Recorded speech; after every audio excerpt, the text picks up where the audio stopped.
En fait, la FIFA, ils ont vraiment les couilles de Messi dans la bouche. Regardez, ils ont réussi à annuler le but de l'Égypte pour une faute qui s'est passée de l'autre côté du terrain. Est-ce que est-ce- s'il n'y avait pas eu cette faute, ils seraient remontés jusqu'à la première mi-temps pour trouver un truc pour annuler le but. Attends, mais tiens, c'est marrant. Ça me rappelle une certaine situation quand même. Très très légère poussette de Idrissa Gueye dans le dos de Marcelo, puis ensuite l'action elle fit son cours et Courtois finit par prendre un carton rouge et on nous accorde un penalty. Mais c'était sans compter l'arbitre qui retournait à l'époque des 30 glorieuses pour pouvoir annuler ce but. Et ce jour-là, tout le monde nous avait expliqué que c'était tout à fait normal.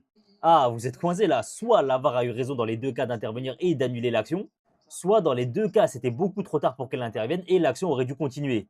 Moi perso, mon avis en 2026, il est exactement le même qu'il était en 2019. Tu peux pas remonter 30, 40, 50 secondes en arrière. Et puis s'il vous plaît, ne nous cachons pas derrière ça, parce que je sais qu'il y en a beaucoup d'entre vous qui vont crier à la corruption. Les premiers responsables de ce résultat, c'est les Égyptiens.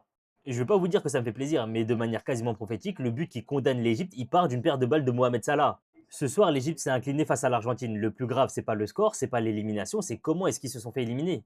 Si vous regardez bien les minutes des buts, vous pouvez voir qu'ils menaient jusqu'à la 79e. Comment est-ce que tu arrives à te prendre 3 buts en l'espace de 15 minutes? C'est une faute professionnelle.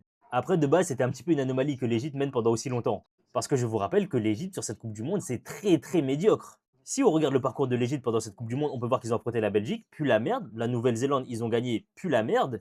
Ils font match nul contre l'Iran. L'Iran, c'est pas ouf. Et surtout, ils ont failli sortir au tir au but face à l'Australie en 16e de finale. Pour sa dernière avec l'Égypte, Mohamed Salah, il les aura vraiment bicrave de A à Z. Lionel Messi, son équipe est menée 2-0, il délivre une passe, il marque un but. Donc vous savez, j'aime pas faire la comparaison avec Cristiano Ronaldo, mais au final, les Argentins sont qualifiés, ils vont en quart de finale. Mais entre ce match contre l'Égypte où ils se font mener pendant 80 minutes et le match contre le Cap-Vert, cette équipe, elle transpire pas la confiance.